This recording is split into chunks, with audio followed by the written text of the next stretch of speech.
Hello students.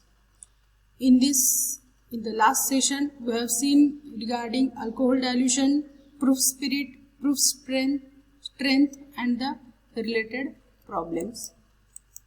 So on completion of this period you would able to know about isotonicity and isotonic solutions, reason to maintain the isotonicity in parenteral preparations and application of the isotonicity. So before that we should know what is osmosis. The flow of solvent through a semi-permeable membrane from a pure solvent or from a dilute solution to a concentrated solution until the concentration of both the solution become equal. So this is the osmosis process and required is semi-permeable membrane. When the dilute solution and the concentrated solution having the same strength, then the equilibrium will obtain. What is the osmotic pressure? It is the hydrostatic pressure built on the solution which just stop the osmosis of the pure solvent into the solution through a semi-permeable membrane.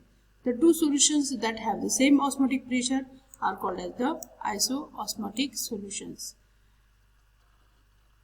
Means the solution or the isotonic solutions having the same osmotic pressure as that of the physiological fluid, that is the blood plasma and the lacrimal secretions.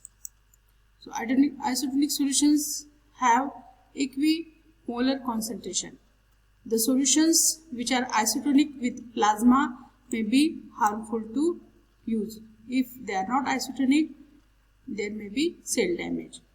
For the adjustment of isotonicity of injectable solutions, substances like sodium chloride, dextrose are mostly used.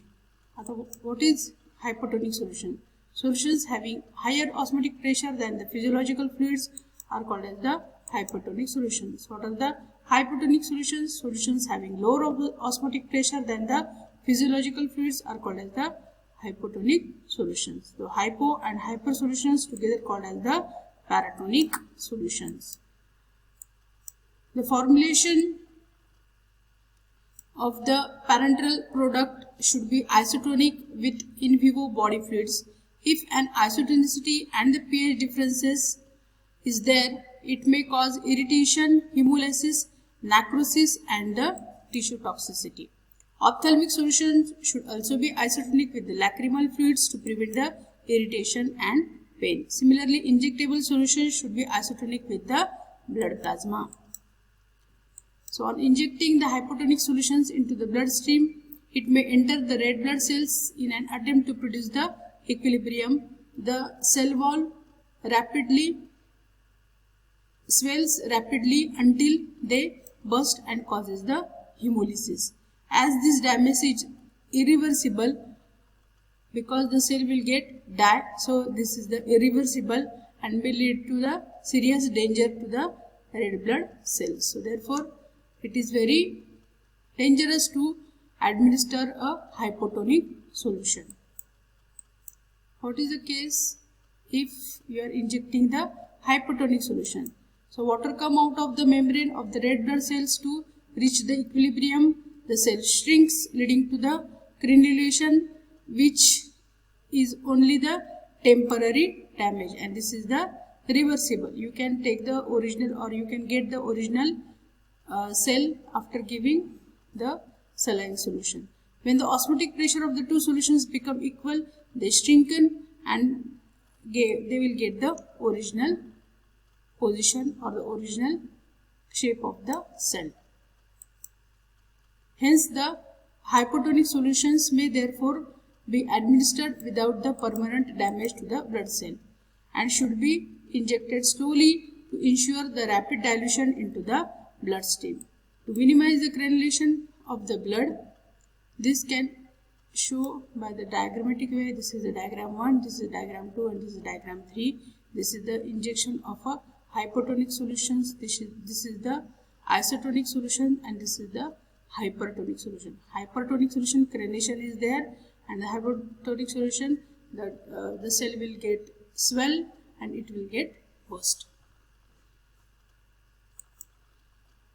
So RBCs are taken and are placed in three different solutions like hypertonic solutions, isotonic and the hypertonic solution. So RBC will absorb water and the cell will burst due to the hypotonicity. In the diagram 2, the medium is isotonic with blood, so no entering or outcome of the water molecule. Diagram 3, due to higher concentration of the water will be released from RBC to the medium and the cell shrinkage may be observed as shown in the. So the following preparations need to be isotonic. All parenteral preparations should be isotonic. Intravenous fluids, that is saline solution, irrigation solutions to wash different body cavities, irrigation solutions are required. Lotions for wounds and the subcutaneous injection. Parenteral preparations used for the diagnostic purpose, they should be also isotonic. Solution meant for intrathecal injections, they should be also isotonic. Aqueous solutions used for the nasal application, again they should be isotonic. For ophthalmic preparations, they also should be isotonic. For making the isotonic solution, the quantities of the substance to be added may be calculated by following methods. So these methods you should know. So actually there are 4 methods based on the freezing point data, based on the molecular concentration, graphical method, and based on the sodium chloride equivalent. So in this class we have discussed about the definition of isotonicity and isotonic solutions, the reason for maintenance of isotonicity, application of the isotonic solution. So see this please also. Semi-permeable membrane allows the passage of only solvent.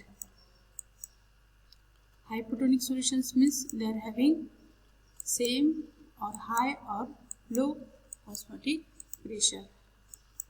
Crenation of RBC means for swelling, shrinkage or hemolysis. So these are the answers. So these are the questions may be asked.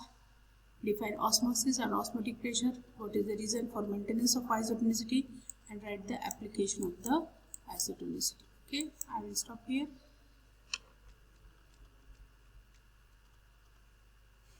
So thank you.